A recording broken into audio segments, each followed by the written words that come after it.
আমার জয়পুরহাটের পূর্ব সুন্দরপুর উত্তর পাড়ার ভাইরা কেমন আছেন আপনারা সবাই? আলহামদুলিল্লাহ, আল্লাহ শুকরিয়া, আল্লাহ তাআলা আমাকে অনেক ভালো রেখেছেন। আজকে আমরা যেই মাটিতে বসে আছি এটা জয়পুরহাটের মাটি, বাট আমাদের দেশের নামটা কি? বীরের মতো বলেন, আমার দেশের নাম কি? বাংলাদেশি হতে পেরে আপনারা সবাই খুশি না বেজার? তবে মনে রাখতে হবে, দেশ হিসেবে আমার পরিচয় হচ্ছে আমি বাঙালি, আর মানুষ হিসেবে আমার প্রথম পরিচয় বাঙালি নয়, আমার প্রথম পরিচয় মুসলমান ঘরের সন্তান। আমাদের এই দেশের সবচেয়ে বড় শত্রু দেশের নাম হচ্ছে ভারত। আপনারা আসতে ঠিক বললেন কেন? জোরে বলেন, কথা ঠিক আছে কিনা? তারা খুব বেশি বাড়াবাড়ি করছে। তাদের মাথায় রাখা উচিত, বাঙালি ভালোর ভালো, খারাপের খারাপও তারা হইতে পারে। পানি দেখবেন খুব স্থির, খুব ঠান্ডা পানি, স্থির পানি। মানুষ যদি ভাবে যে পানি মনে হয় বোকার কোনো শক্তি নাই, সে ভুল ভাবছে। পানি যখন ঠান্ডা ঠান্ডাই থাকে, বাট পানির গর্জন তর্জন স্রোত যখন শুরু হয়ে যায়, তার ঢেউয়ে এত শক্তি আল্লাহ দিয়েছে, সে বিশাল বড় পাহাড়কেও তার ঢেউয়ের আঘাত দিয়ে চূর্ণ বিচূর্ণ করতে পারে। যুবক ভাইরা, আমরা নরম আছি বলে ডক্টর ইউসুফ দেখতে একটু ভদ্র বলে আপনারা আমাদেরকে দুর্বল মনে করবেন না। মনে রাখবেন, মুসলমান একজন ইমানদার যুবক হাজার হাজার কাফেরের সমান। আচ্ছা, দ্বিতীয় কথা যেটা না বললেই নয়, আমাদের দেশে চিকিৎসা উন্নয়ন হলে আমার মনে হয় ভারতে আর কেউ যাবে না। আর এই জয়পুরহাটে, ওইদিকে আপনাদের ঠাকুরগাঁও, এদিকে দিনাজপুর, পঞ্চগড়, এগুলোতে দেখবেন হিন্দু ভাইয়েরা অনেক বেশি বসবাস করে। হিন্দু ভাইয়েরা আমাদের ভাই, তারা মন্দিরে পূজা করবে, তাদের উৎসবে তারা উৎসব পালন করবে, কোনো বাধা আমাদের পক্ষ থেকে চুল পরিমাণ নেই। ইভেন এই কথা মাথায় রাখতে হবে, এই দেশে হিন্দুরা, খ্রিস্টানরা জামাই আদরে থাকে, তাদের গায়ে কখনো কোনো হাত তোলা হয় না। বরং যারা আজকে তাদের গায়ে হাত তুলতে চায়, তারা আসলে ওই দলের লোক যারা দেশ থেকে পালায়ে গিয়েছে। তারা এইগুলো করে সাম্প্রদায়িক দাঙ্গা লাগাতে চায়, দেশটাকে অস্থিতিশীল করতে চায়। আমি আসিফ স্পষ্ট ভাষায় জয়পুরহাটের মাহফিল থেকে বলছি, যদি আগামীতে আবার কোনো যুদ্ধ করতে হয়, যুবকরাই মাঠে নামবে তা নয়, মুরব্বীরাও মাথায় কাপড়ের কাপড় বেঁধে রাস্তায় নেমে যাবে। যুবক ভাই, আর যদি আগামীতে আবার ডাক আসে স্বৈরাচারকে নামাইতে হবে, দেশের মাটিকে আবার স্বাধীন করতে হবে, আল্লাহর জমিনে আল্লাহর রাজ কায়েম করতে হবে, জয়পুরহাট থেকে একজন শহীদ আবু সাঈদ নয়, হাজার হাজার শহীদ আবু সাঈদ মাথায় কাপড়ের কাপড় বেঁধে রাস্তায় নামবে। যুবক ভাইরা, তুলে বলো ঠিক কিনা? আল্লাহ তাআলা এই স্লোগানকে কবুল করুন, আমিন। এবং এই কথা মাথায় রাখবেন যে খালি মাহফিলে ঠিক বেঠিক বলে কাঁপালেই হবে না, হৃদয়ে ঈমানের তেজ থাকতে হবে। যুবক ভাইরা, ঠিক কিনা বলো? আল্লাহ তাআলা আমাদের সবাইকে বোঝার তৌফিক দান করুন। সকলেই দিল খুলে পড়া আমিন। আমি এই কথাটা আগে থেকে নিয়ত করেছিলাম আজকে বলবো, কারণ আমি দেখতে পাচ্ছি আমাদের যিনি পালিয়ে গিয়েছেন, আমাদের ওনার স্বামীর কাছে যিনি পালিয়ে গিয়েছেন, উনি ভাবতেছেন যে যেভাবেই হোক, ইসকন দিয়ে হোক, অমুক দিয়ে হোক, আমি আবার ক্ষমতায় চট করে ঢুকে যাব। আমরা একটা ছোট্ট কথা বলি, লজিক্যাল যুক্তির কথা। জয়পুরহাটের ভাইরা, ওনার হাতে 5 আগস্টের সকালে, আমি কোনো সরকারের লোক নই, আমি কোনো দলের লোক নই, আগে এটা ডিক্লেয়ার দিলাম যেন আপনাকে আমাকে দালাল না ভাবেন।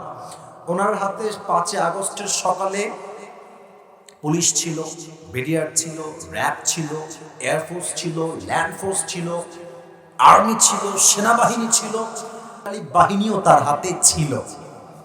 এত কিছু দিয়েও তো আপনি আপনার ক্ষমতার চেয়ারকে ধরে রাখতে পারলেন না, আর আপনি মামুর বাড়ি দিল্লি গিয়ে মারামারি লাগাই দিবেন, এই করবেন সেই করবেন, চট করে ক্ষমতায় বসে যাবেন। আমরা কি বসে বসে আঙ্গুল চুষবো না কি রে ভাইরা?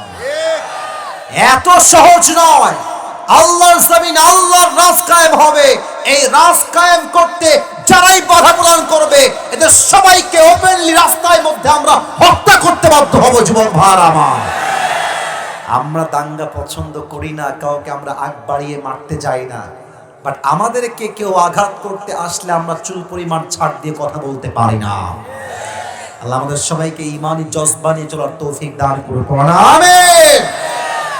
আজকের মাহফিলে যারা এসেছেন, আপনাদের বউ আছে, বিবাহিত কারা কারা একটু হাত তুলেন তো প্রিয় ভাইরা। আচ্ছা, বিবাহিত ভাইরা আপনারা, আচ্ছা হাত নামান। আব্বাজান, আব্বাজান হাত নামান। যুবক ভাইরা হাত নামান। আমাদের এই মাহফিলে যারা এসেছেন, বউ নাই, সিঙ্গেল কারা কারা একটু হাত তোলেন। কি অবস্থা আপনাদের? তো কারো বিয়ে হয় নাই। আপনারা কি শিওর যে বিয়ে হয় নাই? এ আমি বিশ্বাস করি না, মিথ্যা কথা। বউ আছে সবার নাকি নাই? আয়রে সিঙ্গেলদের কষ্ট রে আল্লাহ এই শীতকালে দূর করে দিক। আমিন। আমার প্রিয় আব্বাজান যারা এসেছেন, মেহেরবানি করে শীতকালে যুবককে কম্বল দিয়ে, ল্যাপ দিয়ে, জ্যাকেট দিয়ে লাভ হবে না। প্রত্যেকটা সিঙ্গেলের বউ দরকার। যুবক ভাই, আল্লাহ প্রত্যেকটা আব্বাজানদেরকে বোঝার তৌফিক দান করুন। আমিন। আমার আব্বারা বলে যে, তুই পায়ে দাঁড়া, এই তুই ব্যবসা কর, এই তুই চাকরি কর, তারপরে তোর বিয়ে হবে। আব্বাজান, আপনি যদি আপনার ছেলেকে সঠিক বয়সে বিয়ে না দেন, আপনার ছেলে যত ঘাটে পানি খাবে, প্রত্যেকটার দায়ভার কিয়ামতে আপনাকে বহন করতে হবে। বাপের কথা কি বলবো, সব ঝামেলা হচ্ছে মেয়েদের ভিতরে। এরা দেখবা যে প্রেম করার সময় চাকরি হলেও চলে, না হলেও চলে, যা হবে তাই চলে। কিন্তু বিয়ের সময় আসলে মেয়েরা দেখবা টাকা পাইলে টাকলাকেও তারা বিয়ে করতে দেরি করে না। এর মানে আজকাল মেয়েদের কাছে চরিত্রের চাইতে money is a big deal for them. ঠিক কিনা বলো? আমার আব্বাজানদের স্লোগান হবে যে, আমার জামাই যে হবে টাকাওয়ালা হওয়া জরুরি নয়, ব্যবসায়ী হওয়া জরুরি নয়, বিশাল বড় সরকারি চাকরিজীবী হওয়া জরুরি নয়, আমার জামাই যে হবে তাকে নবীর আদর্শবান হতে হবে। আল্লাহ আমার প্রিয় আব্বাজানদেরকে বোঝার তৌফিক দান করুন। আমিন। মুরব্বীরা কিন্তু আজকে খুব ঠিক বেঠিক বলছে, বোঝা যাচ্ছে। আল্লাহ তাআলা প্রিয় মুরব্বীদেরকে নেক হায়াত দান করুন। আমিন। তিনটা তাকবীর দিয়ে আমরা মূল ওয়াজে ফিরে যেতে চাই। প্রথম তাকবীর দিবেন আমার প্রিয় মুরব্বীরা, বিবাহিত ভাইরা। দ্বিতীয় তাকবীর দিবেন আমার প্রিয় সিঙ্গেল ভাইরা। আমি টেস্ট করতে চাই আজকে কাদের গায়ে শক্তি কত বেশি। বিবাহিত ভাইরা একটা কাশি দিয়ে গলা ঠিক করেন। আচ্ছা, বিবাহিত ভাইরা দিবেন। এই সিঙ্গেল তোমরা কিপ কোয়াইট, কিপ সাইলেন্ট, একদম চুপ থাকবা, না হয় কিন্তু হেরে যেতে পারো। বিবাহিত ভাইরা যা স্লোগান দেন, লিল্লাহি তাকবীর, এই সাউন্ড ভালো আছে রে বাবা। সিঙ্গেল আবার হেরে যেও না, কিন্তু মান সম্মান নষ্ট হয়ে যাবে কিন্তু। আজ সিঙ্গেল না, একবার কাশি দাও, দেখা যাক কে পারে। আমার হুজুরও আছে, আমার মুরব্বীরা আছে, তারাই নাম্বার দিবে। লিল্লাহি তাকবীর। হুজুর সরি, আমি বিবাহিত ভাইদের কাছে বললাম আমি সো সরি, আমাকে মাফ করে দিবেন। আজকে সিঙ্গেল ভাই পাস করেছে। এবার আমরা সবাই মিলে একটা তাকবীর দিব এমন জোরে যে আমি আসিফ সহ আমার মুরব্বী আব্বাজান, আমার খতিব সাহেব, পেছনের ভাইরা সবাই মিলে তাকবীরের ঠেলায় স্টেজ ভেঙে নিচে পড়ে যাবে। বাঘের মতো দিবেন সবাই, একটা কাশি দেন। লিল্লাহি তাকবীর। মারাত্মক সাউন্ড তো। আজকে আমার সামনে কেউ বিড়ালের বাচ্চা বসে নয়, সব সিংহের বাচ্চাগুলো আমার সামনে বসে আছে। আল কোরআনের আলো। সংসদে যাও, ভুল হয়েছে, আবার ট্রাই করি। আল কোরআনের আলো। এই হাত তুলবেন, ডান হাত তুলে। আল কোরআনের আলো, আল হাদিসের আলো। কোরআন হাদিস যেখানে, আলেম ওলামা যেখানে, জয়পুরহাটবাসী যেখানে, আল্লাহ তাআলা যেন কবুল করে নেয়, পড়া আমিন। আমার কলিজা ঠান্ডা হয়ে গেছে আজকে, আমি যে অডিয়েন্স পেয়েছি, আমার মনে হয় যে আজ যদি ভোর রাত পর্যন্ত ওয়াজ হতো, প্রত্যেকটা যুবক মুরব্বী ভোর রাত পর্যন্ত ওয়াজ শুনে বাসায় ফিরে যেত। আমি একটা গিফট নিয়ে আসছি আপনাদের সবার জন্য। এটা আমার টুপি নিয়ে আসছি। এটা আমি প্রায় সময় গিফট করি জাস্ট মোটিভেট করতে যুবকদেরকে, মুরব্বীদেরকে। এই টুপিটা একটু ভাব নিব এখন। ভাবটা হচ্ছে এরকম যে এই টুপিটা আমি আমার নিজের জন্য নিয়ে আসছি, পাকিস্তান থেকে স্পেশালি আমার জন্য অর্ডার করে মেক করা হয়েছে, শুধুমাত্র আমার জন্য, আমার ম্যাটেরিয়ালস, আমার সাইজে। তো এটা মেবি 5-6 মাস আগে আসছে। তো টুপিটা আমার খুব পছন্দের। বাসা থেকে আসার সময় ভাবলাম যে জয়পুরহাটে যাচ্ছি, আমার প্রিয় ভাইয়ের সঙ্গে দেখা হবে, আমদোয়ের ভাইয়ের সঙ্গে দেখা করে আসি, হাদিয়া দিয়ে আসি। তো এটা নিয়ে আসছি। আরেকটা গিফট আপনাদের জন্য আমি নিয়ে আসছি। তবে আবারও বলছি, এই গিফট কিন্তু সবাই পাবে। ये नसीब की बात है मेरे दोस्त, ये हर किसी को मिलने वाला नहीं है। এটা কপালের ব্যাপার। আমি একটা আমার ইউজ করা আতর নিয়ে আসছি। এই আতর আর টুপি দুইটা ইউনিক, দুইটাই মোটামুটি ব্র্যান্ড কোয়ালিটি বলা যেতে পারে আমার ভাষায়। তো আমি কেন বলছি এই কথাগুলো, আমি এখন যে ওয়াজটার মূল বিষয় রিপ্রেজেন্ট করব, কোনো মুরব্বী বা কোনো যুবক যদি শেষে গিয়ে আমার কথাগুলো আমাকে বলতে পারে, তাকে আজ এই টুপি এবং এই আতর আমরা উপহার দেব। বলেন সবাই ইনশাআল্লাহ। মাশাআল্লাহ। আবার বলেন সবাই ইনশাআল্লাহ। আজ আমাদের, আচ্ছা আমাকে আজকে প্রথম দেখলেন কারা কারা? এই সরাসরি কে কে? সবাই দেখেছেন আমাকে, মাশাআল্লাহ। বসেন বসেন। মানে আপনারা আমাকে ফেসবুকে আগে দেখেছেন আর আজকে সরাসরি দেখলেন, কথা ঠিক আছে আমার? আচ্ছা, আমি আমার ওয়াজের দিকে ফিরে যাচ্ছি। একটা বার্তা দিচ্ছি, সতর্ক বার্তা। যদি ওয়াজের মাঝে কেউ উঠে যায়, লুঙ্গি টাইনে ধরে বসাই দেবেন। তবে সাবধান, লুঙ্গি যেন খুলে না যায়, নরমালি টেনে বসাই দিবেন। এর কারণ আজকের মাহফিলে আসা যাবে, বসা যাবে, খাওয়া যাবে, ঘুমানো যাবে, বাট উঠে যাওয়া যাবে না। আমি 11টার সময় এসেছি, কমপক্ষে আমার ওয়াজ যতক্ষণ শেষ না হবে একটা যুবক ডান বাম হতে পারবে না, ঠিক কিনা বলো? লিল্লাহি তাকবীর।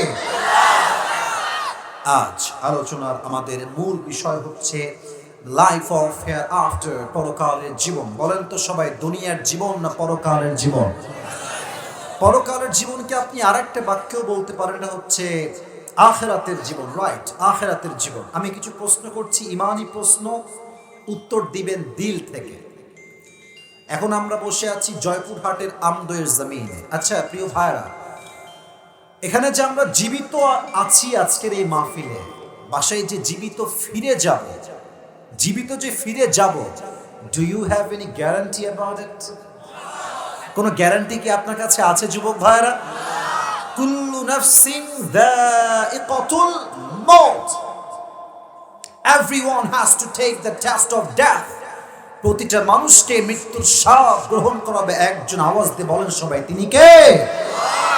2 নম্বর কথা একটু বুঝে শুনে বলবেন। আপনার চিন্তা অনুযায়ী আপনার মন আপনাকে কি বলে, যে দুনিয়ার জীবন কি বেশি উত্তম না আখিরাতের জীবন বেশি উত্তম? মুরব্বীদের আমার সঙ্গে কথা বলতে হবে আজকে, যুবক ভাইরা কথা বলতে হবে আজকে। দুনিয়ার জীবন কি বেশি উত্তম না আখিরাতের জীবন বেশি উত্তম?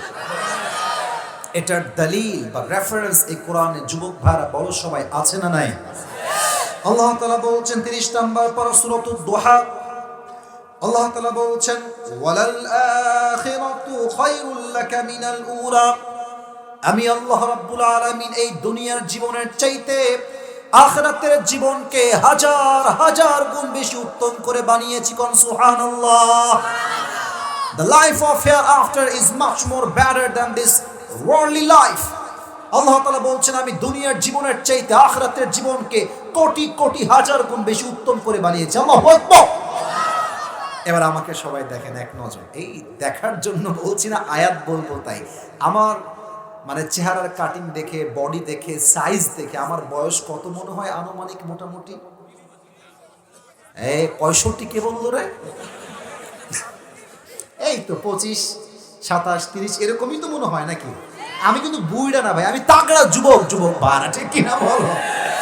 আচ্ছা, আমি এটা মানে আমার বয়সের জন্য মূলত জিজ্ঞেস করি না, একটা আয়াত বলবো তো তাই আপনাদেরকে জিজ্ঞেস করছি। আয়াতটা বলার আগে, আব্বাজান আপনার বয়স আনুমানিক কত হতে পারে? 60 পার। আব্বাজান আপনার 71 পার। মারহাবা। আমার আব্বাজানের প্রায় 70, আমার আব্বাজানের 70 পার 71। আমি এটা মজার জন্য মোটেও জিজ্ঞেস করি নাই, একদম মজার জন্য বলি নাই। আচ্ছা বলেন, দুনিয়ার জীবনটা কি বেশি লম্বা না আখিরাতের জীবন বেশি লম্বা? কত লম্বা জানেন? আমি বলছি না, আপনাকে বুঝতে হবে। শুধু লম্বা বললেই তো লিমিট বুঝে আসবে না, আপনাকে লম্বা লিমিটটা বুঝতে হবে, কত লম্বা। আল্লাহ তাআলা বলছেন সূরাতুন নাজিআত 30 নম্বর পারার সূরাতুন নাজিআতের একদম সর্বশেষ আয়াত, আল্লাহ তাআলা বলছেন কান্নাহুম ইয়াওমা ইয়ারাউনাহা লাম ইয়ালবাসু ইল্লা আশিয়াতান আও দুহাহা। এই 80 বছরের মুরব্বী আব্বাজান যেই দিন মারা যাবে, যার বয়স 80, 70 কিংবা 100 বছর, যখন সে পরকালের জীবনটা ফেস করতে শুরু করবে, পরকালের জীবনটা এত লম্বা হবে 80 বছরের মুরব্বী ডাক দিয়ে বলবে, আল্লাহ, আখিরাতের জীবন এত লম্বা? আমার কাছে তো মনে হচ্ছে 80 বছরের জীবন দুনিয়ায় ছিলাম, এটা 80 বছর নয়। পরকালের জীবনটা দেখে মনে হচ্ছে আমার পুরো হায়াতটা মাত্র একটা সকাল কিংবা একটা সন্ধ্যার সমপরিমাণ ছিল। আল্লাহু আকবার!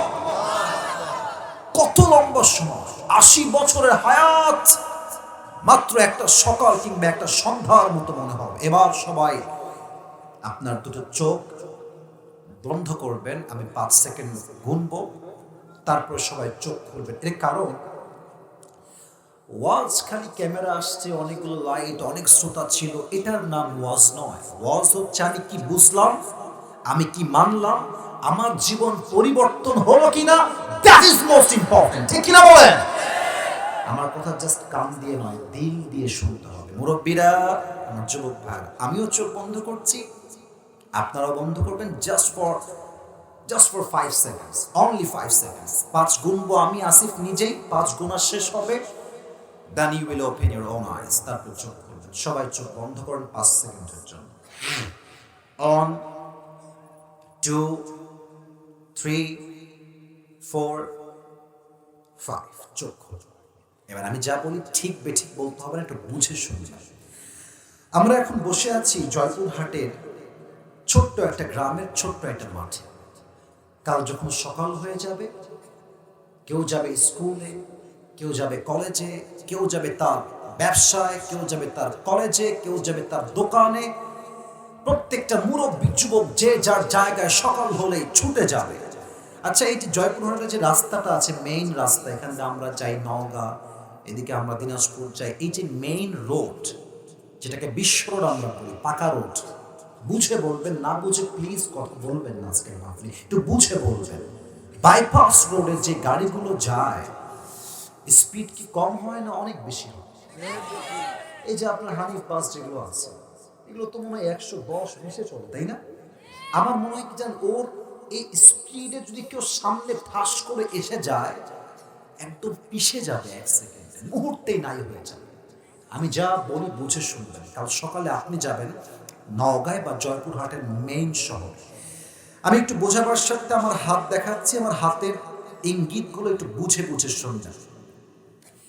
এই স্পেস বা এই জায়গাটা হচ্ছে আপনার বাসা এলাকার গলি। আচ্ছা, ওই যে যুবকরা দাঁড়িয়ে আছে ডান দিকে, ওইটা হচ্ছে বিশ্ব road. Please try to understand, please pay your attention. মনোযোগ বাড়ান, কথা বুঝতে আপনার জন্য সহযোগী হবে। এটা হচ্ছে বাসার গলি, এটা হচ্ছে বিশ্ব রোড। মনে করেন বিশ্ব রোড থেকে বামেই হচ্ছে পুরা জয়পুরহাটের মেইন শহর বা সদর। আপনি জাস্ট এই ছোট্ট গলি দিয়ে উঠেই বামে যাবেন।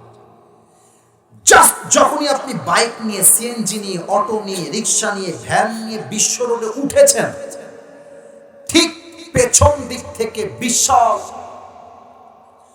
লম্বা একটা হানিফ বাস এসে, দেশ ট্রাভেলস এসে, গ্রিন লাইন এসে, অথবা গ্রামীণ বাস এসে এমন জোরে আপনার বাইকে, সিএনজিতে, অটোতে ধাক্কা দিচ্ছে, 1 ধাক্কায় মুরব্বী কিংবা যুবক 40 হাত দূরে গিয়ে পড়েছে, এমনি উড়ে গিয়ে পড়েছে। আর এই উড়ে যাওয়ার পরে এই কপালটা আছে না, এই কপালটা সোজা পিচ ঢালাও রাস্তায় ঠাস করেছে। একটা আঘাতে মুরব্বী বা যুবকের কপালটা ফেটে ফিলকি দিয়ে গল গল গল গল রক্ত বের হয়ে পুরো রাস্তা লাল হয়ে গেছে। আর জয়পুরহাটের সবাই চিৎকার দিয়ে বলছে, বাঁচাও, ধরো তাকে, বিশাল বড় একটা দুর্ঘটনা ঘটে গেছে, ধরো তাকে, খুব দ্রুত ধরো ধরো ধরো ধরো। সবাই খুব দ্রুত আপনাকে ধরে সোজা আপনাকে নিয়ে গিয়েছে, অজ্ঞান আপনি, হুঁশ নাই, আপনাকে নিয়ে গেছে Rajshahi medical college hospital. You don't have any strange to talk with anybody, কথা বলার শক্তি নাই, চোখ বন্ধ, অজ্ঞান হয়ে গেছে। 24 ঘন্টা পর আপনি আপনার চোখ খুলেছেন যে কোথায় আসলাম। তো চোখটা খুলে দেখছেন everything is just like not clear, ঝাপসা ঝাপসা দেখা যায়। বাট আপনি বুঝতে পারছেন আপনি যে বেডে শুয়ে আছেন, এই বেডের চাদরের রং হচ্ছে সাদা, আপনার কভার যেটা বালিশের কভার এটাও সাদা, যে দেওয়াল আপনার পাশে এটাও সাদা, উপরের ফ্যান সাদা, পুরো রুমটাই everything is just look like a white colour, পুরো রুমটাই সাদা আর সাদা। হঠাৎ করে আপনার চোখটা একটু ক্লিয়ার হয়েছে, আপনি কোথায় আছেন আপনি দেখছেন ঠিক আপনার পা বরাবর বিশাল বড় গ্লাস ফিটিং করা গেট বা দরজা, ওখানে লম্বা করে লেখা আছে এই রুমটার নাম হচ্ছে ICU। জয়পুরহাটের ভাইরা কথা বুঝে বলেন তো, আইসিইউ থেকে মানুষকে কখনো সাধারণ অবস্থায় না হয় না ডেঞ্জারাস অবস্থায় না হয়? Dangerous, last stage of your life. আপনি আপনার জীবনের শেষ মুহূর্তে হঠাৎ করে চলে আসছেন। এখনই ছিলেন জয়পুরহাটে আর এখন দেখছেন আইসিইউতে শুয়ে আছেন। তখন আমরা বসে বসে একটা চিন্তা করব, কি জানেন? ভাববে যে ইস আমি কেন সুদ খাইলাম, ইস আমি ঘুষ কেন খাইলাম, ইস আমি আমার যৌবনকালে হারাম প্রেম কেন করলাম, ইস প্রত্যেকটা মেয়ে ভাববে যে আমি আমার যৌবনকালে পর্দা করে পর্দায় আমি কেন চললাম না, ভাববে আর আফসোস করবে। হঠাৎ করে দেখবে আইসিইউ রুমের জানালার দিয়ে একজন যুবক আকাশ থেকে নেমে আসছে জমিনের দিকে। এটা কি মানুষ হবে না ফেরেশতা হবে? এই যুবক ভাইরা বুঝে বলো, আকাশ থেকে যে নেমে আসে এটা কি মানুষ হয় না ফেরেশতা হয়? এখানে এসে আমাদের মাঝে দুই ধরনের মানুষ হবে। এই মুরব্বী আব্বাজান আপনার পায়ে হাত, যুবক ভাইরা আমার মায়েরা আপনাদের পায়ে আমার হাত। আমার কথাকে আপনি ফেলাই দিবেন না, আমি যা বলি কলিজার থেকে আজকে শুনে যান, হয়তো আপনার জীবনে কাজে আসতে পারে। দুই ধরনের মানুষ মৃত্যুর সময় হবে। এক, the death of people those who perform the salah, and number two is the death of people those who do not perform the salah. এক হচ্ছে নামাজি বান্দার মরণ, আর এক হচ্ছে বেনামাজি বান্দার মরণ। নামাজি বান্দার মৃত্যু কেমন করে হবে? আমাকে দেখেন, মালাকুল মউত তার দেহের পোশাক হবে সাদা, গায়ের রং হবে ফর্সা, তার মুখে থাকবে লম্বা চাপদার, আর তার চেহারা হবে নুরানি মাখা চেহারা। মালাকুল মউত এসে নামাজি বান্দার সামনে সুন্দর করে দাঁড়াবে। আমি আরবিতে বলছি, আরবিটা বলে আমি বাংলা বলছি। সে বলবে, ইয়া আইয়াতুহান নাফসুল মুতমাইন্না উখরুজি ইলা মাগফিরাতিল্লাহি ওয়া রিদওয়ানি। আই রিপিট এগেন, আমি আবার বলছি, ইয়া আইয়াতুহান নাফসুল মুতমাইন্না উখরুজি ইলা মাগফিরাতিল্লাহি ওয়া রিদওয়ানি। এই নামাজি বান্দা, কষ্টের দিন শেষ, সুখের দিন মোবারকবাদ। আসো আসো আসো আসো। কোথায় আসো? আল্লাহর জান্নাত, আল্লাহর সন্তুষ্টি তোমার অপেক্ষায় বসে আছে। আচ্ছা মুরব্বীরা, যুবক ভাইরা, এটা আমার হাতে কি বলেন তো? হ্যাঁ, আপনারা খুবই অ্যাক্টিভ, মাশাআল্লাহ। এটার নাম কি? দেখেন তো একটু টিস্যুর দিকে, এটা কি গোল না চারকোনা? গোল না চারকোনা? নামাজি বান্দার রূহটা আল্লাহর কাছে এত দামি হবে, তার রূহটাকে রিসিভ করার জন্য আল্লাহ তাআলা জান্নাত থেকে ফেরেশতার মাধ্যমে একটা লাল রেশমি রুমালের কাপড় দুনিয়াতে তার রূহটাকে রিসিভ করে জান্নাত পর্যন্ত নিয়ে আসার জন্য আল্লাহ তাআলা নিজে একটা লাল স্পেশাল জান্নাত থেকে পাঠানো রুমাল আল্লাহ তাআলা বান্দার কাছে নিজেই পাঠিয়ে দিবেন। মালাকুল মউত তার রূহটাকে কবজ করবে, সুন্দর করে রূহটাকে কবজ করে সুন্দর করে প্যাকেট করবে জান্নাতি রুমালের ভেতরে। কাফাম মিন নাকফানিল জান্নাহ ওয়া হানুত মিন হানুতিল জান্নাহ। মালাকুল মউত ওই মুরব্বির রূহটাকে কবজ করে, যুবকটার রূহকে কবজ করে সুন্দর করে আদবের সঙ্গে নিয়ে ওই রূহটাকে জান্নাতের ঠিকানা তথা ইল্লিন পর্যন্ত পৌঁছায় দিবে। সুবহানাল্লাহ। এটা হচ্ছে নামাজি বান্দার মরণ। আর যারা বেনামাজি আজকে মাহফিলে আসছেন, রাগ করবেন না, আমি আসিফের কথা, এখানে অনেক যুবক আসছে, মুরব্বীরা আসছে, এশার নামাজটাও পড়ে নাই, বাসায় গিয়ে ঘুমায় যাবে, ফজরটাও তারা পড়বে না, ঠিক কিনা বলেন? আপনার মৃত্যু কত ভয়ঙ্কর হবে বুঝে না, বুঝে না। বেনামাজি বান্দার সামনে যখন মালাকুল মউত আসবে, তার চেহারা স্কিন কালার হবে নীল, ব্লু কালার, নীলাভ বর্ণের দেহ হবে তার। আর মালাকুল মউতের পোশাক হবে ব্ল্যাক, কুচকুচে কালো, আর তার চেহারার রং হবে নীলাভ বর্ণের চেহারা। মালাকুল মউতে একটা পা থাকবে জমিনে, হেড তথা মাথা থাকবে আকাশ, বিশাল লম্বা একটা দেহ হবে।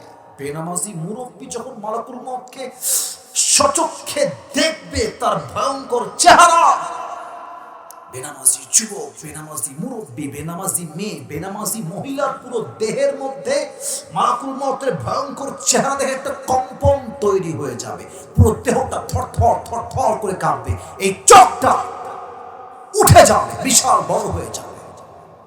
মালাকুল মউত, এই বেনামাজি বান্দা বের হও, ইয়া আইয়াতুহান নাফসুল খাবিসা উখরুজি ইলা গাদাবিল্লাহ, এই বেনামাজি বান্দা বের হয়ে আয়, তোর রূহ নিয়ে আমার কাছে। নামাজি বান্দার রূহটা খুব সহজে বের হয়ে যাবে, আর বেনামাজি বান্দার রূহটা সহজে বের হবে না। একবার রূহটা বের হয়ে ডান দিকে দৌড় দিবে, আর একবার রূহটা বের হয়ে বাম দিকে দৌড় দিবে, আর একবার রূহটা বের হয়ে পেছন দিকে দৌড়ে পালাইতে চাইবে। মালাকুল মউত ধমক দিয়ে ডাক দিয়ে বলবে, ইয়া আইয়াতুহান নাফসুল খাবিসা উখরুজি ইলা গাদাবিল্লাহ, এই বেনামাজি রূহ বের হয়ে আয়। রূহটা বের হতে চাইবে না, ঠিক তখনই আমার বাম হাত দেখেন, look at my left hand, বাম হাত দেখেন যুবক ভাইরা মুরব্বীরা, বেনামাজি বান্দার দিকে মালাকুল মউত তার বাম হাতটা দিয়ে এমনি একটা ধাওয়া দিবে রূহের দিকে। রূহটাকে বাম হাত দিয়ে এমনি ধরে ফেলবে, বুকের ভেতর থেকে রূহটাকে এমন ভাবে টেনে হিচড়ে বাহিরে বের করবে। হাদিসে আসছে, একটা জীবিত ছাগলকে যাবেহ না করে তার চামড়া কেউ যদি চাকু দিয়ে টেনে হিচড়ে ছিঁড়ে ফেলে, ওই ছাগলটার যে পরিমাণ কষ্ট হয়, বেনামাজি বান্দার তার চাইতে 70 গুণ বেশি কষ্ট দিয়ে তার রূহকে কবজ করা হবে। সকলেই বলেন নাউজুবিল্লাহ। এই কষ্টকে আপনি সহ্য করতে পারবেন? আপনি নামাজ পড়েন না কেন তাহলে? আপনি তো পারবেন না, এই কষ্ট সহ্য করা যায় না। আরে কেউ তো একটা ব্যাটের আঘাত করলে সহ্য করতে পারি না। মালাকুল মউত রূহটা এমনি টেনে হিচড়ে বের করলে আমরা কেমনে সহ্য করবো? রূহটা বের হয়ে যাবে, কবরের জীবন শুরু হয়ে যাবে। এবার একটা প্রশ্ন করবো, উত্তর দিবেন অনেকে ভুল ভাই, একটু বুঝে উত্তর দেন, তাহলে বুঝে উত্তর দিবেন। কবরে মোট প্রশ্ন হবে কয়টা? 3টা না 4টা? রাইট আনসার 4টা।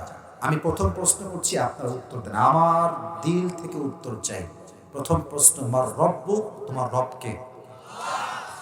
আল্লাহকে তো আস্তে ডাকলেন, বলেন সবাই আমাদের রব কে? শাহাদত আঙ্গুলি উত্তোলন করে বলেন সবাই, আমাদের রব কে? আল্লাহ আমার রব, আল্লাহ আমার রব, দমে দমে তনু মনে তারি অনুভব। তোমার দুনিয়াতে আমি যেদিকে তাকাই, অথই নিয়ামতে ডুবে আছি সবাই। পাখপাখালির কণ্ঠে শুনি তাসবিহ করো রব, তাসবিহ করো রব, আল্লাহ আমার রব, এই রবই আমার সব। দমে দমে তনু মনে তারি অনুভব। রবকে। 2 নম্বর প্রশ্ন হবে, আচ্ছা আরিফু হাযার রাজুল, তুমি কি এই ব্যক্তিকে চেনো? এই ব্যক্তি তোমার কে হয়? মান নবী, who is your last Messenger? এটা সবাই কিন্তু জবাব দিতে পারবে না। একটা কথা বলে ফেলি, না বললে বুঝবেন না।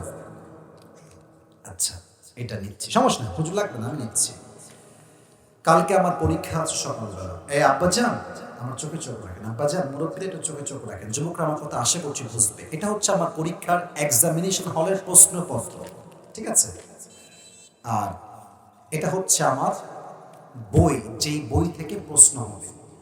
তো বইয়ে মনে করেন প্রশ্ন দেওয়া আছে, বাংলাদেশের রাজধানীর নাম কি? আমি পড়লাম বাংলাদেশের রাজধানীর নাম হচ্ছে ঢাকা। আবার এখানে প্রশ্ন আছে, নবীর শহরের নাম কি? উত্তর দেওয়া হচ্ছে মদিনা। আমি প্রশ্নগুলো পড়লাম, মুখস্থ করলাম, আগামীকাল পরীক্ষা হলে যাব, প্রশ্ন আসবে, জাস্ট ব্রেইন দিয়ে উত্তর দিয়ে দিব, উত্তর সঠিক হয়ে যাবে। এখানেই ভুল ধারণা ভাঙতে হবে। কবরের প্রশ্ন কিন্তু এমন নয় যে দুনিয়া আপনি জানলেন আর বলে দিলেন, তা না। কবরের প্রশ্ন ব্রেন দিয়ে হবে না। আমার খতিব সাহেব বাম পাশে বসে আছে। কবরের প্রশ্ন হবে ঈমান দিয়ে। যার ঈমান এবং আমল দুইটাই ঠিকঠাক ছিল, সে তার ঈমানের জোর দিয়ে বলবে হাদা নবিয়ুনা মুহাম্মাদুর রাসূলুল্লাহ সাল্লাল্লাহু আলাইহি ওয়াসাল্লাম। তবে সবাই পারবে না। আমার দিকে তাকায় কম তো, আমার মুখে এই যে এই কালো লম্বা লম্বা, এটার নাম কি? আমার আব্বাজানরা বলেছেন এটার নাম কি ভাইরা? আমাকে দাড়ি দেখে কি আনস্মার্ট লাগতেছে? খ্যাত লাগতেছে? আনকোয়ালিফাইড লাগতেছে? না। অনেক মেয়ে দেখবেন দাড়ি রাখলে কত কথা ঠিক আছে কিনা আমাকে আগে বলতে হবে। বলবে যে দাড়িওয়ালা ছেলে পছন্দ না বিয়ের জন্য। আমার আব্বাজান বুঝে গেছে, আরে বেটা কথা হবে স্পষ্ট ভাষায়। আমরা জয়পুর হাটের ছেলে, যা বলবো মুখে মুখে, ভালোবাসলে আই লাভ ইউ, না বাসলে আই হেট ইউ, ঠিক কিনা বলো? স্পষ্ট ভাষায় বলবো আজ থেকে, শুনে না আমার থেকে। দাড়ি রেখে যেই মেয়ে আমাকে বিয়ে করতে চাইবে না, ও কিসের বিয়ে করবে না? তো আমার বউ হওয়ার যোগ্যতাই রাখে না। দাড়ি রেখে যে মেয়ে আমাকে বিয়ে করতে চাইবে, নিশ্চিত সেই মেয়ে আল্লাহকে ভালোবাসে, রাসূলকে ভালোবাসে, সেই মেয়ে তো আমার বউ হওয়ার যোগ্যতা রাখে। এবার বলেন তো, আমার নবীর মুখে লম্বা লম্বা চাপ দাড়ি ছিল কি ছিল না? আমার নবীর মতো সুন্দর এই তল্লাটে দ্বিতীয়টা আর কেউ কি হতে পারে? যাদের চেয়ে সুন্দর তুমি, নবী আমার কামলিওয়ালা, দো জাহানের বাদশাহ তুমি, প্যারা নবী সাল্লে আলা, দো জাহানের বাদশাহ তুমি, প্যারা নবী সাল্লে আলা, যাদের চেয়ে সুন্দর তুমি, নবী আমার কামলিওয়ালা। সুবহানাল্লাহ পড়ো সবাই। 2 নম্বর প্রশ্ন শেষ। 3 নম্বর, ওয়ামা দীনুক, what is the name of your religion? তোমার ধর্মের নাম কি? বলো সবাই ধর্মের নাম। এমনি হাত উজাড় করে বলেন, আমাদের ধর্মের নাম মুসলমান হয়ে খুশি না বেজার? ইসলাম যখন বলে ফেলবেন, এবার ফেরেশতা বলবে আরে এ কে রে? একটা উত্তর বাঁধে না কেন? এ কে রে? তুমি কি নকল করেছো নাকি ভাই? ওমা ইলমুক। 4 নম্বর প্রশ্ন, ওমা ইলমুক, এই তোমার জ্ঞানের উৎস কি? তুমি এত কিছু জানো কেন? কই থেকে জানছো? তোমার রব আল্লাহ, তোমার নবী ইনি, তোমার ধর্ম ইসলাম। How do you know that? What is the source of your knowledge? তোমার জ্ঞানের উৎস কোথায়? বুঝে গেছেন? বলেন সবাই কিতাবটার নাম। 4টা উত্তর যখন হয়ে যাবে, এবার আল্লাহ স্বয়ং নিজে ডাক দিয়ে বলবে, এই ফেরেশতা স্টপ, স্টপ, থাম, আর কোনো প্রশ্ন হবে না। আমার বান্দাকে আর ডিস্টার্ব করিস না। আমার বান্দার কবরটাকে এই মুহূর্তে জান্নাতের বাগান বানায় দে। আমার বান্দার কবরের সঙ্গে জান্নাতের দরজা খুলে দে। আমার বান্দার কবরটাকে দুনিয়ার ঘ্রাণ দিস না, পুরো কবরটাকে জান্নাতের মেশকে আম্বরের ঘ্রাণ দ্বারা সুঘ্রাণ করে দে। সুবহানাল্লাহ। এই হচ্ছে পরকালের জীবনের প্রথম ধাপ, কবর। এবার আজ কুয়াশা অনেক বেশি, ঠান্ডাও অনেক বেশি। তবে আমরা বলি হোক না কুয়াশা, হোক না ঠান্ডা, আমরা তো কুয়াশার চাইতে কোরআনকে বেশি ভালোবাসি। আমরা তো কুয়াশার চাইতে আল্লাহ রাসূলকে বেশি ভালোবাসি, ঠিক কিনা বলে? এটা হচ্ছে আমার ওয়াজের শেষ অংশ। আমার যুবক ভাইরা যারা পুরস্কার পেতে চান বা মুরব্বীরা, এখন কথাগুলো মনোযোগ দিয়ে শুনবেন। এখন যা বলবো কনস্ট্রাকটিভলি সাজিয়ে গুছিয়ে বলছি। পরকালের জীবনটাকে আল্লাহ তাআলা মোট 3 ভাগ করেছে। বলেন সবাই কয়টা? এই যে তাকবীর দেওয়া লাগবে, মরে গেছে সবাই, একটা কাশি দেন, তাকবীর দেন সবাই, একটা বাঘের মতো, এমন বাঘের মতো স্লোগান দিবেন, প্রমাণ হবে জয়পুরহাটের সন্তান, শুরুতেও বাঘের বাচ্চা, মাঝেও বাঘের বাচ্চা, শেষেও আমরা বীর পুরুষের সন্তান, ঠিক কিনা বলে? লিল্লাহি তাকবীর, লিল্লাহি তাকবীর। আল কোরআনের আলো, আল হাদিসের আলো, জয়পুরহাটবাসী যেখানে, আল্লাহ তাআলা কবুল করুন, সকলে পড়া আমিন। আচ্ছা, 1 নম্বর চ্যাপ্টারটা কি? পরকাল জীবনের প্রথম ধাপ হচ্ছে if you believe in life of hereafter then you must have to believe in on the day of resurrection. যে বান্দা পরকালে বিশ্বাস করে, সেটা পরিপূর্ণ বিশ্বাস করে আমার জীবন তো দুনিয়াতে মৃত্যুর মাধ্যমে শেষ হলো, বাট আমার জীবন আসলে শেষ নয়, আমার জীবন তো কেবলই শুরু হলো। কারণ মরে যাওয়ার পরে বান্দাকে আবার রূহ দিয়ে পুনরুত্থান দিবসে আবার জীবিত করবে একজন। আওয়াজ দিয়ে বলেন সবাই, তিনি কে? 2 নাম্বার বিশ্বাস হবে, যেই বান্দা পরকালে বিশ্বাস করবে সেই বান্দা মন থেকে প্রাণ থেকে বিশ্বাস করবে দুনিয়ার জমিনে আমি চাই ছোট্ট আমল করি কিংবা বড় আমল করি, যাররা যাররা পরিমাণ আমলকে কিয়ামতের দিন ওজন দিবে 1 সপ্তাহ। আওয়াজ দিয়ে বলেন সবাই, তিনি কে? আপনাদের টিনের বাসা আছে কারো? এরকম কেউ কি আছেন টিনের বাসা আছে? টিনের বাসা, হ্যাঁ, হাত নামান, হাত নামান, আমার দিকে তাকান। এটা উপরে কি কাপড় বা সামিয়ানা, তাই না আব্বাজানরা? সামিয়ানা। মনে করেন এটা হচ্ছে টিনের বাসা। জয়পুরহাটের ভাইরা কিসের বাসা? দেখবেন টিনের বাসায় রোদ যখন উঠে ভোরবেলা, টিনের ছোট্ট ছোট্ট ফুটার দিয়ে দেখবেন আলো ঢোকে, একদম দাগ হয়ে আলোটা ঘরের দিকে প্রবেশ করে। দেখেন আলোতে দেখবেন যে কিছু ছোট্ট ছোট্ট ময়লা ধুলি কোনা দেখা যায়, ময়লা ধুলা। বলেন তো এই আলোর যে ধুলাগুলো আছে এটা কি চাইলে হাত দিয়ে ধরা যায়? কেন ধরা যায় না? কারণ এত ছোট যে হাতেই আসে না। আল্লাহ তাআলা বলছেন ফামান ইয়া'মাল মিথকালা যাররাতিন খায়রান ইয়ারা ওয়া মান ইয়া'মাল মিথকালা যাররাতিন শাররান ইয়ারা। If anyone has done an atom's weight of good, he will see it. If anyone has done an atom's weight of bad, he will see it.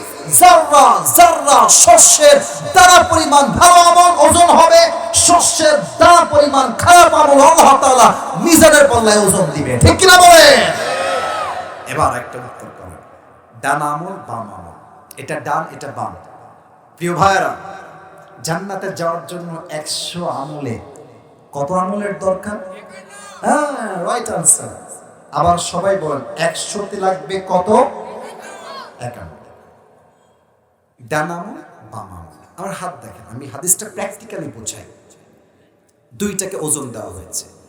এই ডান আমলটা একটু একদম হালকা একটু ভারী হয়ে গেছে, আল্লাহ বলবে ফাহুয়া ফি আইশাতির রাদিয়া, আমার বান্দাকে আর হিসাব দিস না, একটু ভারী হয়েছে, ওকে এখন জান্নাতে প্রবেশ করায়। না সুবহানাল্লাহ, জোরে পড়তে বলো সবাই সুবহানাল্লাহ। তবে কিয়ামতের ময়দানে একজন বান্দা হবে, ওর আমল নামার ঝামেলা হয়ে যাবে। এটাও 50, এটাও 50, এটাও 50, এটাও 50। এবার বলেন তো, যার 50-50 হয়ে গেছে, ওর জান্নাতে যাওয়ার জন্য আমল লাগবে কয়টা? আরে কথা কোন ভাইরা, কয়টা? ও বলবে আরে কোন সোনামণি, সোনামণি এটাকে ধরো ধরো ধরো ধরো ধরো, আব্বা চান নাকি এটা? না যুবক না আব্বা চান, এটা দেখা যায় না। না উঠা যাবে না, উঠা যাবে না। আচ্ছা, রাত 12টা বেজে পার, তার মানে কি আজকে 12টার পরে আজকে ওয়াজ হবে না? 12টার পরে কি ওয়াজ জয়পুরহাটে হয় না? আমরা প্রমাণ করব আজকের তাফসীর মাহফিলে দোয়া না করে কেউ আমরা মাহফিলতে উঠে যাব না, যুবক ভাইরা, ঠিক কিনা বলো? একজন উঠে গেছে আর সে বসে গেছে, মাশাআল্লাহ, আল্লাহ কবুল করুন, সকলে পড়া আমিন। ওই বান্দা বলবে একটা আমল দরকার, আরে টেনশন না, আমার মা তো এখানেই আছে, বাপ তো এখানেই বসে আছে, আমার বাপকে বললে আমার বাবাকে একটা আমল দিয়ে দিবে। আব্বা একটা আমল লাগবে, দেন। একটা আমল দিলে এটা হাসির খোরাক একদমই নয়, এটা বড় সিরিয়াস ডেঞ্জারাস কথা।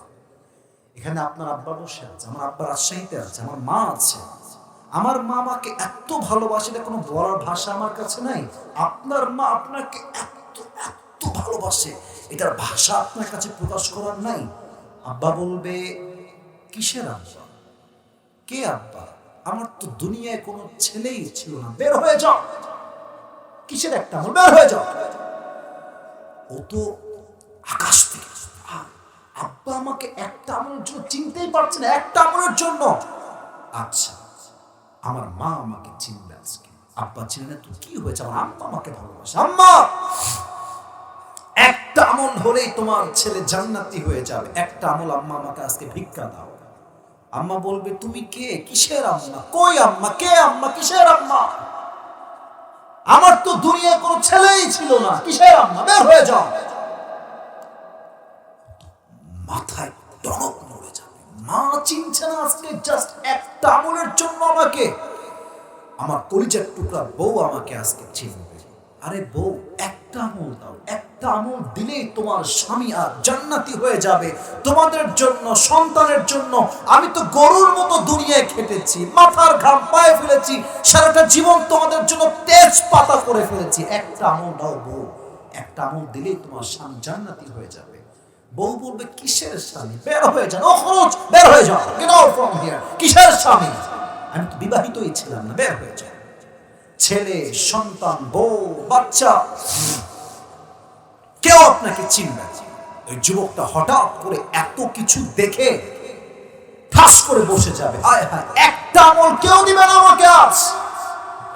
হঠাৎ করে একজন যুবক আসবে, একজন মানিব্যাগ হারিয়ে ফেলেছো তুমি, কে আছো এসে নিয়ে যাও। আমার ওয়াজ দেখেন, যারা আছে সে নিয়ে যাবে। একজন যুবক ডাক দিয়ে বলবে, ভাইজান আপনার টেনশন কিসের, আপনি চিন্তায় আছেন কেন? বলবে, আরে ভাই তুমি কে, বের হয়ে যাও তো।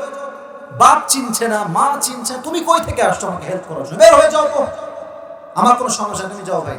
আরে ভাই বলেন না কি সমস্যা? বলছে, ভাই সমস্যা একটা, আমার আমল নামা 50-50 হয়ে গেছে, একটা আমল পেলেই আমি জান্নাত। তো ওই যুবকটা বলবে, আরে ভাই টেনশন নাই, ওই একটা আমল আজকে আমি আপনাকে দান করব। বলছে যে, আরে ভাই তুমি দিবা, সত্যি না মিথ্যা? বলছে, আপনার লাগবে কি কিনা তাই বলেন। লাগবে আপনার? বলছে, অবশ্যই লাগবে, দেন দেন।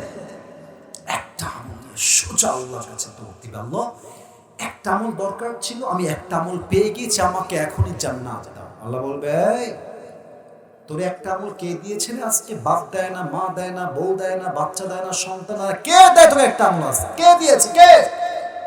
বলবে, আল্লাহ হাদা আখি, এটা আমার ভাই, যেই ভাই আজকে আমাকে একটা আমল দান করেছে। আল্লাহ বলবে, doesn't make any sense?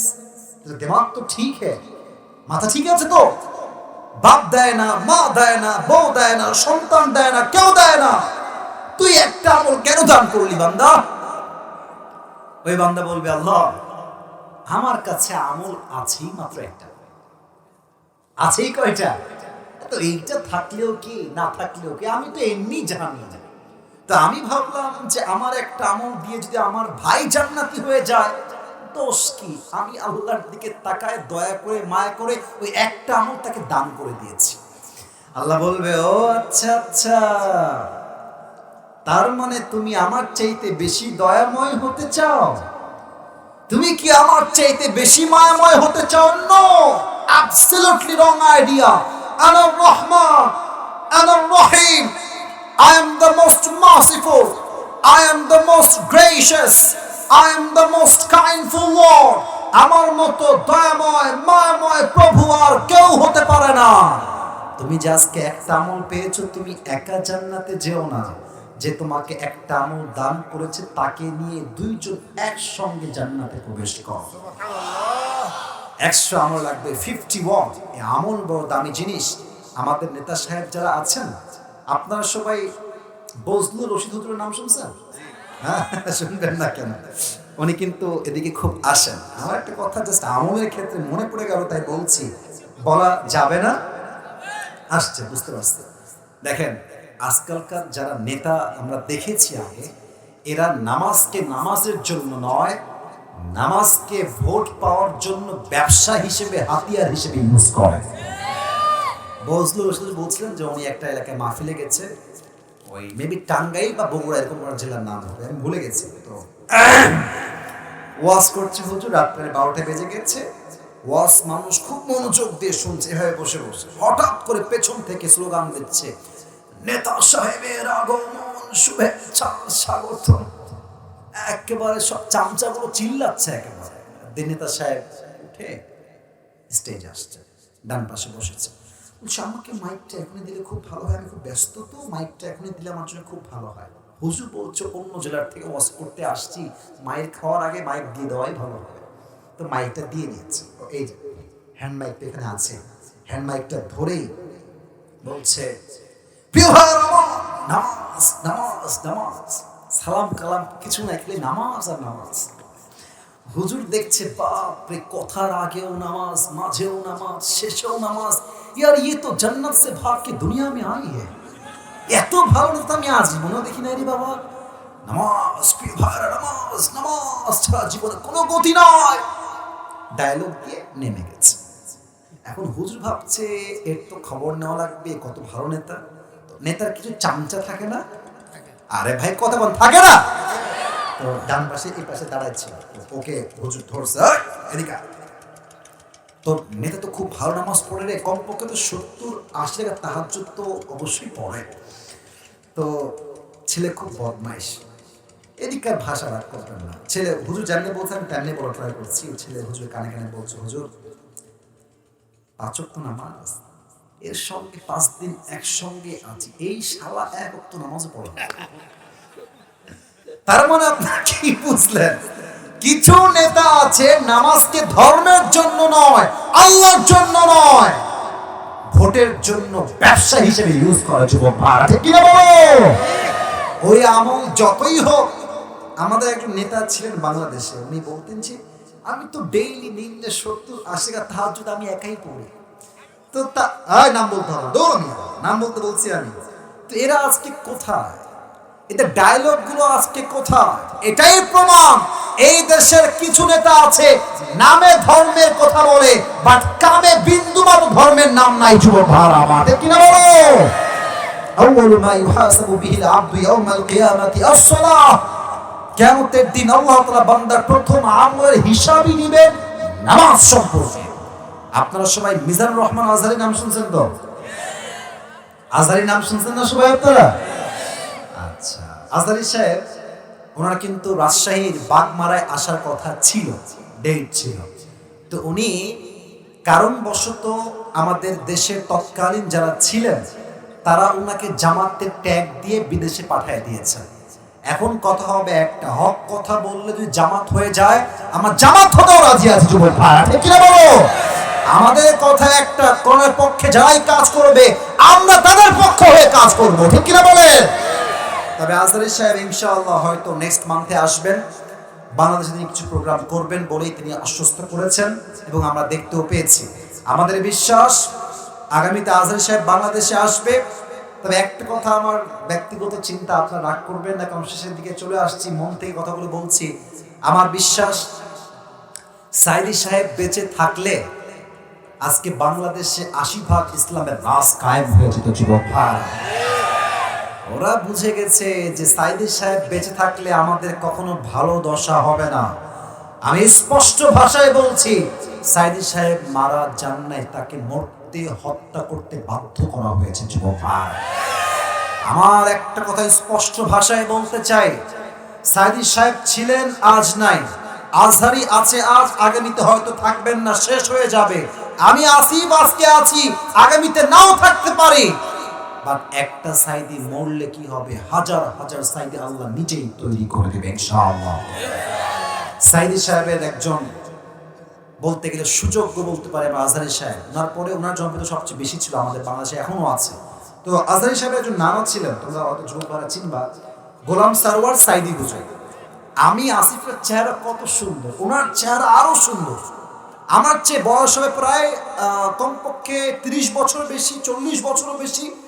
এত সুন্দর মাধুর্যপূর্ণ কথা আমি জীবনেও শুনি নাই। উনি একটা কথা নামাজ নিয়ে প্রায় বলতেন, নামাজ নাই যার ঈমান নাই তার, নামাজ নাই যার মুসলমান হিসেবে পরিচয় দেওয়ার অধিকার তার নাই। জয়পুরহাটের ভাই আমার, ঠিক কিনা বলে?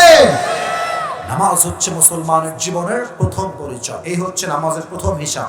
আর একটা কথা বলে শেষ করছি, কিয়ামতের দিবসে 2 ধরনের মেয়েরা সবচেয়ে বেশি জাহান্নামী হবে। জয়পুরহাটে তো কোনো বেপর্দা মেয়ে মনে হয় নাই? আরে নাই রে ভাই, আছে। বোরকা পরে হাত মোজা পরে ঘুরে বেড়ায়, দেখলে মনে হবে ইয়ার ইয়ে তো কনফার্ম জান্নাতি হে ইয়ার। কিন্তু কিছু মেয়ে উপরে বোরকা পরলেও কি হয়, ভেতরে পুরোটাই সদরঘাট। জয়পুরহাটের ভাড়া এক সেই মেয়ে জাহান্নামে যাবে যেই মেয়ে স্বামীর অকৃতজ্ঞ ছিল। যারা বিবাহিতরা আছে বুঝবেন, আপনি সারা জীবন বউকে দিবেন, টাকা দিবেন, বাড়ি দিবেন, আইফোন দিবেন, বউয়ের মাকে দিবেন, শ্বশুরকে দিবেন, সবাইকে দিয়ে দিয়ে জীবনটা ক্ষয় ক্ষয় করে ফেলবেন। আর আপনার বউ বলবে তুমি আমাকে জীবনে কি দিলা? এরকম অকৃতজ্ঞ বউ আছে না নাই? 2 নাম্বার সেই মেয়েরা জাহান্নামে যাবে যেই মেয়েরা এমন পোশাক পরতো যেই পোশাক পরার পরেও মনে হতো রাস্তা দিয়ে উলঙ্গ মেয়ে হেঁটে বেড়াচ্ছে। আজ মেয়েরা বোরকা পরে শুধুমাত্র নামে। যুবক ভাইরা, এমন টাইট ফিটিং বোরকা আজকালকার কিছু মেয়েরা পরে, বোরকা পরার পরে এত টাইট বোরকা দেহের প্রত্যেকটা প্রাইভেট অঙ্গ প্রত্যঙ্গের ভাঁজ বোঝা যায়। যুবক ভাইরা, এই মেয়েগুলো কিয়ামতের দিন কঠিন ভাবে জাহান্নামে যাবে। এটা যদি বুঝতে চান, যদি কখন ঢাকায় যান, আপনি বুঝবেন কিয়ামত আর বেশি দূরে বাকি নেই। জয়পুরহাটের ভাড়া, ঠিক কিনা বলে? আল্লাহ তাআলা আমাদের সবাইকে বোঝার তৌফিক দান করুন। আমিন। 2 নাম্বার হিসাব দিবস। 3 নাম্বার, এটাই শেষ কথা। কেউ উঠে গেলে আমি কিন্তু ওয়ার্নিং দিচ্ছি, don't go anywhere from this place. কেউ যাবেন না। 3, যে পরকালে বিশ্বাস করবে তাকে এটা বুঝতে হবে, হিসাব দিবসের পরে আমাদের সবার মাঝে 2টা গ্রুপ হবে, ফারিকুম ফিল জান্নাহ ওয়া ফারিকুম ফিস সাঈর। One group will enter in the paradise and another group will enter in the hellfire. এক দল যাবে জান্নাতে, আরেক দল যাবে জাহান্নামে। জান্নাতে যারা যাবে তারা হবে ডানপন্থী, জাহান্নামীরা হবে বামপন্থী। আমরা কি বামপন্থী হতে চাই না ডানপন্থী হতে চাই? শেষ আয়াত আল্লাহ বলবে, এই জান্নাতি আব্দুর রহমান, এই বের হও। এই রশিদ তুমি বের হও। এই মামুন বের হও। এমন ভাবে বের করবে, এই বের হও, বের হও। এত ভয় থরথর করে কাঁপবে। আমরা তো জান্নাতের কাতারে ছিলাম, বের হব কেন? আমরা কি জাহান্নামে যাব? আল্লাহ বলবে, আরে না, জাহান্নামে কেন যাবা তোমরা? তোমরা জান্নাতে যাবা, তবে তোমরা বিনা হিসাবেই জান্নাতে যাবা। এরা কারা? আল্লাহ তাআলা বলছেন, ইন্নামা ইউওয়াফাস সাবিরুনা আজরাহুম বিগাইরি হিসাব। আমরা বেশিরভাগ যারা বসে আছি, আমরা সবাই মধ্যবিত্ত পরিবারের সন্তান। আমাদের ওই যে বলে না, এই যে ভাত আনতে কি বলে, নুন আনতে পান্তা ফুরায় যায়, না কি বলে, লবণ ফুরায় যায়। লবণ আনতে পান্তা ফুরায় যায়, পান্তা আনতে লবণ ফুরায় যায়। মানে আমাদের দিন চলে খেটে খেটে, কোনো মতে যায়। আল্লাহর হাবিব বলেছেন, কিয়ামতের কঠিন দিনে বড়লোকের চাইতে গরিবরা, মধ্যবিত্তরা 500 বছর আগে জান্নাতে প্রবেশ করবে। আল্লাহর হাবিব বলেছেন, আমি জান্নাতে প্রবেশ করব, আমার সঙ্গে সবার প্রথম কাতারে যারা শামিল হবে তারাই হবে মধ্যবিত্ত গরিব ঘরের সন্তান। সুবহানাল্লাহ। এই অভাবে, কষ্টে, অনটনে, দুঃখে বাড়িতে চাল নাই, ডাল নাই, ভাত নাই, জমিতে ফসল হচ্ছে না, ধান হচ্ছে না, ব্যবসায় বরকত নাই, দোকানে ব্যবসা নাই, অভাব চলছে আমার। প্রত্যেকটা অভাবের মুহূর্তে যেই বান্দা বলবে, আমার রব আমাকে যেমনে রেখেছে আমি তেমনেই খুশি, আলহামদুলিল্লাহ আমি ভালো আছি, আল্লাহ আমাকে ভালোই রেখেছে, এই সকল গুজার হয়ে সবর ধারণ যে করবে, ধৈর্য ধারণ যে করবে, কিয়ামতের দিন আল্লাহ তাআলা তাকে বিনা হিসেবে জান্নাতে প্রবেশ করাবে। বলেন সবাই সুবহানাল্লাহ। এবার সবাই 2 হাত তুলুন, সবাই raise your 2 hands, সবাই আব্বাজান, মুরব্বি, যুবক ভাই সবাই হাত তুলুন, সবাই একটা কাশি দেন। দুইটা ওয়াদা করবেন আমার সাথে। সবাই দুইটা হাত তুলে রাখেন। আমি যা বলি সবাই আমার থেকে দিল থেকে শুনে বলবেন। বলেন সবাই আল্লাহ। আরেকবার দিল থেকে আল্লাহ। আমরা দিল থেকে তওবা করছি। আল্লাহ, তুমি আমার জীবনের সব গুনাহ মাফ করে দাও। দিল থেকে বলেন সবাই মাফ করে দাও। বলেন সবাই দিল থেকে আমিন। হাত উপরে রাখেন। আমার শেষ কথা বলেন সবাই হুজুর। জোরে বলতে হবে হুজুর। আমরা জয়পুরহাটের সন্তান, আপনাকে ওয়াদা দিলাম দোয়া না করে আমরা কেউ এভাবে বাসায় যাব না। দেখি নাই, আবার বলেন বাসায় যাব না। এবার বলেন সবাই ইনশাআল্লাহ। এবার যদি কেউ উঠে যায় আমার দোষ নাই। আল্লাহর হাবিব বলেছেন লা ঈমান আলাহ লিমান লা আমান আলাহ। যার কথা ঠিক নাই তার ঈমানের ঠিক নাই। ঠিক কিনা বলেন? কেউ উঠে যাবেন না। হাদিয়াটা দিতে চাই জাস্ট পুরো ওয়াজের সামারি, অর্থাৎ সার সংক্ষেপ 1 থেকে 1.5 মিনিটে বলা ট্রাই করছি। প্রথমেই বলে দিচ্ছি, কবরের মোট প্রশ্ন 3টা নয়। কবরের মোট প্রশ্ন হবে কয়টা? 1 তোমার রবকে, 2 তোমার নবীকে, 3 তোমার ধর্ম কি। 3টা উত্তর শেষ। Last question will be like this, ওয়া মা ইলমুক, what is the source of your knowledge. তুমি কই থেকে এত জ্ঞান অর্জন করেছো? উত্তর হবে আল কোরআন। আচ্ছা, এই হচ্ছে কবরের 4টা প্রশ্ন। মাথায় ঢুকায় নেন। কবরের পরেই হচ্ছে পরকালের জীবন। মূল ধারায় শুরু হবে। এই পরকালের জীবনকে আল্লাহ তাআলা মোট 3 ভাগে ভাগ করেছেন। বলেন সবাই আওয়াজ করে জোরে সোরে, কয় ভাগ? আচ্ছা, 1, যে পরকালে বিশ্বাস রাখে সেটা বিশ্বাস রাখে আমার রূহটা দুনিয়াতে কবজ হয়ে গেছে, ঠিক আছে, বাট আমাকে কবরে যাওয়ার পর নতুন করে আবার জীবন দিবে 1 সপ্তাহ। আওয়াজ দিয়ে বলেন সবাই তিনি কে? 1 নাম্বার পুনরুত্থান দিবসে বিশ্বাস। 2, if you believe in life of hereafter, then you must have to believe in on the day of accountability. যে পরকালে বিশ্বাস করে সে হিসাব দিবসে বিশ্বাস করে। যে পরকালে বিশ্বাস করে সেটা মনে প্রাণে বিশ্বাস করে। প্রত্যেকটা আমলের যাররা যাররা আমলের হিসাব নিবে একজন, তিনি কে? সেক্ষেত্রে আমি বলেছিলাম আমলের ক্ষেত্রে 100 আমলে কত আমল হলে বান্দা জান্নাতে যাবে? 51। বলেন সবাই কত? 51। এবার আসেন আরেকটা বিষয় জিজ্ঞেস করি। কিয়ামতের দিন প্রথম হিসাব হবে কি বিষয়ে? নামাজ। বলেন সবাই কি বিষয়? নামাজ বা সালাত। এই সালাত মানে কিন্তু টমেটো সালাত না ভাই, নামাজ। আচ্ছা, এই হিসাব দিবসে 2 ধরনের মেয়ে সবচেয়ে বেশি জাহান্নামে যাবে। 1, যারা স্বামীর প্রতি অকৃতজ্ঞ। 2, সেই মেয়ে জাহান্নামে যাবে যেই মেয়ে কাপড় পরে এমন টাইট ফিটিং দেখলে মনে হবে রাস্তা দিয়ে কাপড় পরিহিতা কোনো মেয়ে নয়, উলঙ্গ মেয়ে রাস্তা দিয়ে হাঁটছে যুবক ভাড়া। ঠিক কিনা বলো? এই হচ্ছে 2 নাম্বার বিষয় শেষ। 3, হিসাবের পরে আমাদের মাঝে 3 নম্বরে এসে 2টা দল হয়ে যাবে। এক হচ্ছে ডানপন্থী আর এক হচ্ছে বামপন্থী। ডানপন্থী হচ্ছে দ্য পিপল অফ প্যারাডাইস, বামপন্থী হচ্ছে দ্য পিপল অফ হেলফায়ার। বামপন্থী হচ্ছে জাহান্নামী, ডানপন্থী হচ্ছে জান্নাতি। আমরা কি জাহান্নামী হতে চাই না জান্নাতি হতে চাই? আচ্ছা, শেষ কথা। 1, গুণের লোভ। একটা জাস্ট গুণের জন্য আল্লাহ বলবে তোমরা বিনা হিসেবেই জান্নাতে যাও। এই গুণটা হচ্ছে সবর বা ধৈর্য। বলেন সবাই সবর বা ধৈর্য।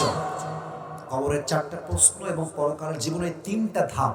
আমি প্রশ্ন করলে উত্তর করতে পারবে কোন বাঘের বাচ্চা আছো? দাঁড়িয়ে যাও, দাঁড়িয়ে যাও।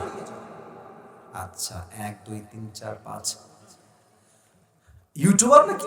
আচ্ছা, ওই এই তুমি আসো, এই সবার আগে লাভ দিয়েছে। আসো, তুমি আসো, সবার আগে লাভ দিয়েছে। বসে পড়ো। আপনাদেরকে সুযোগ দেওয়া হতে পারে যদি সে না পারে। তুমি এই পাশ দিয়ে লাভ দিয়ে উঠে আসো। জয়পুরহাটের ছেলে তুমি মনে হয়, মাশাআল্লাহ। আমার ভাইয়েরা আমার দিকে তাকান, দুইটা নিয়ম বলছি। এক, ও যখনই উত্তর দিয়ে দিবে আপনারা সবাই মিলে জোরে সোরে পড়বেন মারহাবা। এটা জোরে সোরে হইল মান সম্মান নষ্ট হয়ে যাবে রে। বলেন সবাই মারহাবা। এদিকে আসো, এদিকে আসো, এদিকে আসো। আর ওকে আমরা 3 বার সুযোগ দিব। যদি সে বেঁধে যায় 3 বার তাকে বলে দেওয়া হবে। 3 বারের পরে না পারলে তাকে সুযোগ দেওয়া হবে না, আরো অন্য একজনকে সুযোগ দেওয়া হবে। আশা করছি পেরে যাবে। আর একটা কথা, তোমার নাম কি বাবু? আবু হানিফ। আবু হানিফ, ভয় পাবা না। হ্যাঁ, তোমার বাসা কি এখানেই? জি না, হেলকুন্ডা। মানে জয়পুরহাটে তো নাকি? হ্যাঁ, আমরা যারা জয়পুরহাটে আছি আমাদের কথা স্পষ্ট, আমরা আল্লাহকে বাদ দিয়ে দ্বিতীয় আর কাউকে ভয় পাই কিছু। যুবক ভাইরা যে কি প্রশ্ন করে। আচ্ছা, একজন যুবক প্রশ্ন করেছে, আসসালামু আলাইকুম। ওয়ালাইকুম আসসালাম। হুজুর, আমার বিয়ের বয়স হয়েছে কিন্তু বাসা থেকে বিয়ে দিচ্ছে না, এই অবস্থায় আমার কি করা উচিত? তোমার গলায় ফাঁসি দিয়ে মরে যাওয়া উচিত। মজা করলাম, দেখেন প্রিয় ভাই, একটু মজা করলাম, এটা একদম মজার পার্ট ছিল। বিয়ে যদি আব্বা না দেয়, একটা কাজ করতে পারো। আজহারি সাহেবের ওয়াজ আছে, শায়েখ আহমদুল্লাহ হুজুরের ওয়াজ আছে, আমারও ওয়াজ আছে যে অল্প বয়সে বিয়ে করলে লাভ কি। তুমি এক কাজ করবা, যখন তোমার আব্বা তোমার বাসায় আসবে, সুন্দর করে অল্প বয়সে বিয়ে করলে কি কি লাভ হয় ওয়াজটা সুন্দর করে বাজায় দিয়ে তুমি বাথরুমে চলে যাবে। দিয়ে তুমি বাথরুমে গিয়ে বসে থাকবা, তোমার আব্বা ওয়াজ শুনবে, অল্প বয়সে বিয়ে করলে এই এই এই এই এই এই লাভ হয়। যদি আমি আব্বা বিয়ে না দেই আমি কনফার্ম জাহান্নামী হয়ে যাব। ওয়াজ চলতেছে, তুমি বাথরুম থেকে বের হয়ে দেখবে আব্বা বলছে, কিরে বেটা বিয়ে করবি না কিরে? এটা হলে তো হতেও পারে, ঠিক কিনা বলো? একটু ওয়াজ শোনায় হেদায়েতের পথে আনার ট্রাই করবে, 1 নাম্বার। 2 নাম্বার, যদি আব্বা তোমাকে বিয়ে নাই দেয়, তোমার বাসায় যে খাটটা আছে এটা করাত নিয়ে আসবা। করাত নিয়ে এসে বলবা, এই খাট আমি রাখবো না, এই খাটটা কাপল খাট, আমার তো বউ নাই, খাট দিয়ে আমার কি হবে? তো তোমার আব্বা বলবে, কেন রাখবি না তুই কাপল খাট? বলবা যে আব্বা এই খাট একমাত্র বউ হলে থাকবে, নয় এই মুহূর্তে আমি খাট কেটে ফেলবো। আচ্ছা, আর একটা কাজ তুমি করতে পারো, অলওয়েজ মন মরা, কিরে খাবি না, এ কিরে বাহিরে যাবি না, সবকিছুতেই না, মন মরা, কাজে মন নাই, পড়ায় মন নাই, কোনো কিছুতেই মন নাই। বাপ বলবে, কি রে তোর কি লাগবে আব্বা, কি সমস্যা? বলছে আব্বা একটা বউ তুমি আমাকে দিয়ে দাও, আমি শুধু পড়াশোনা কেন, আমি কাজ করতেও আমি প্রস্তুত আছি, ঠিক কিনা বলে? আর একটা কাজ তুমি করতে পারো, আব্বাকে ডেকে বলবা যে আব্বা, মানে বুঝায় বলা উচিত আসলে, আব্বা জানরা কেউ খারাপ না। দেখেন আমার আব্বারা আছে, আব্বা কখনো খারাপ হয় না। মাথা রাখবা, পৃথিবীতে প্রত্যেকটা পিতাই ভালো পিতা, প্রত্যেকটা পিতাই ভালো আব্বা, কিন্তু বোঝার ক্ষেত্রে একটু ভুল বুঝাবুঝি হয়। আব্বাকে ঠান্ডা মাথায় বসায় বলবা, আব্বা তুমি তো আমারই আব্বা, তুমি যদি আমাকে বিয়ে না দাও আব্বা, আমার যে যৌবনের চাহিদা, প্লিজ রাগ করবেন না, আমার যে যৌবনের চাহিদাটা আছে এটার জন্য আমার অনেক গুনাহ হয়ে যাচ্ছে। আমি মোবাইল ফোনে বাজে ভিডিও দেখে ফেলছি, রাস্তাঘাটে আমার মেয়েদের দিকে বাজে চোখ চলে আসছে। আব্বা প্লিজ, তুমি যদি আমার চরিত্রকে রক্ষা করতে চাও, আমাকে এখনই এই মুহূর্তে চরিত্রবান মেয়ে দেখে বিয়ে দিয়ে দাও, ঠিক কিনা বলো? আল্লাহ আমার প্রিয় আব্বা জানদেরকে বোঝার তৌফিক দান করুক। সকলে আমরা দিল খুলে পড়ছি আমিন। আচ্ছা, আর একটা বলে শেষ করছি, আমাকে ডাক্তার করেন নাই তো আপনারা? আবার তাকবীর দেন, লিল্লাহি তাকবীর। আসসালামু আলাইকুম। ওয়ালাইকুম আসসালাম। আমি একটা মেয়েকে অনেক ভালোবাসি, সে আমার সাথে কখন মানে এক কথায় সে বলতে চাচ্ছে তার বিয়ে হয়ে গেছে, এখন সে ছেঁকা খেয়ে বেকা হয়ে গেছে, সে এখন কি করবে? আচ্ছা দেখেন, আমি বলি না না, এটা এটা এটা হাসির চ্যাপ্টার নয়, আসলে যার হারায় সেই বোঝে বাস কারে কয়। হ্যাঁ, আমি যুবকদের সবাইকে একটা কথা মন থেকে বলছি, যুবক ভাই এখানে আব্বা জানরা আছে, কথা বেশি বলতে পারবো না, একটা কথাই বলতে চাই, যেই মেয়ে তোমাকে বাদ দিয়ে অন্য কোথাও বিয়ে করে ফেলেছে ওইটা তোমার বউ হওয়ার যোগ্যতাই তার কাছে ছিল না। যেই মেয়ে আল্লাহ তোমার জন্য লিখে রেখেছে ওই মেয়ে তোমার জীবনে আসবে ঠিকই, কখনো সে আর অন্য কাউকে বিয়ে করবে না। আর 2 নাম্বার কথা, এই যুগে কাউকে বেশি ভালোবাসার কোনো দরকার নাই। এই যুগটা এত বেঈমানের যুগ, যত বড় বিশ্বাস তত বড় আচলা বাস। এখানে বিশ্বাস করে কেউ কখনো জিততে পারে না। দুনিয়াটাই হচ্ছে বিশ্বাসঘাতক আর বেঈমান দ্বারা ভরে গিয়েছে যুবক ভাইরা আমার। অতএব কোনো মেয়ে ছেড়ে গেছে, আমি আর বাঁচবো না, আমি মরে যাব, আমার জীবনের আর কোনো মানে নাই। আরে বেটা, কথা হবে চেঞ্জ। আমি আমার ক্যারিয়ার এমন সুন্দর করব, আমি আমার জীবনে এমন ভাবে প্রতিষ্ঠিত হব, যেই মেয়ে ছেড়ে গেছে এই মেয়ের চেয়ে হাজার গুণ বেশি যোগ্যতা সম্পূর্ণ মেয়ে আমাকে বিয়ে করার জন্য আমার পেছনে লাইন ধরে দাঁড়িয়ে যাবে। এটাই তোমার চিন্তা হওয়া দরকার। তুমি ছ্যাক খাইলে, তুমি বেকা হইলে কেউ তোমাকে সোজা করতে আসবে না। মানুষ খালি ভাঙতে পারে, মানুষ কিন্তু জোড়া লাগাইতে পারে না যুবক ভাইরা, ঠিক কি না বলো? আল্লাহ তাআলা আমার প্রিয় যুবক ভাইদেরকে কথাগুলো মানা, বোঝা এবং আমল করার তৌফিক দান করুন। আমিন। যারা দাঁড়িয়ে আছো প্রিয় ভাইরা, একটু দোয়ার জন্য বসে গেলে অত্যন্ত খুশি হতাম। একবারেই দেখবেন বসে যাবে না, ভদ্র তো সবাই এই তো বসে গেছে।